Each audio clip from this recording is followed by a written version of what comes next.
Okay, so today we're going to talk about fractal burning, which is actually a really cool thing that I've started playing with. Fractal burning is essentially setting down two electrodes on a piece of wood that's been covered in an electrolyte solution. And the idea is that the electricity passes through the wood, leaving a charred mark along the lines. They should fly towards each other, as you see here.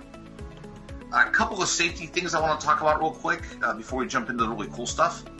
One, either work outdoors in a very well-ventilated area with some sort of, maybe a shop vac or something, or the easiest way to do this would be to wear a respirator, because the smoke that comes off of this is no joke. I caught a face full of it wearing an N95 mask, and I was coughing for about 10 minutes.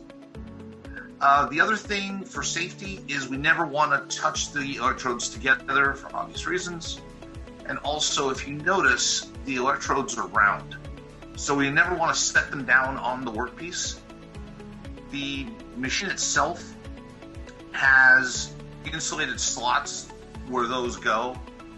So according to the directions, the rule is if they're not in your hands actively being moved around or manipulated, they go back in the holder, because we are dealing with some fairly high voltages here.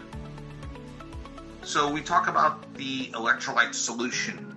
It consists of 1 tablespoon of baking soda to 16 ounces of water.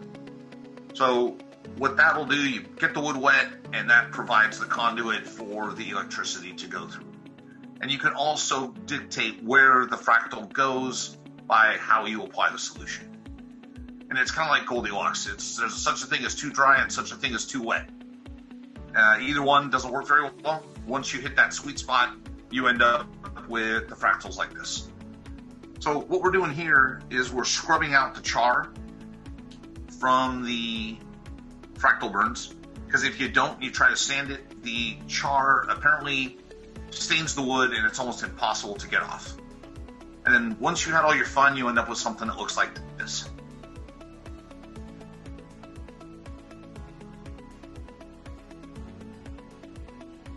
And by the way, fractal burning does not like plywood. So do not attempt it on plywood. All it does is it burns where the electrodes are. As you can see, you can achieve some very interesting patterns and results.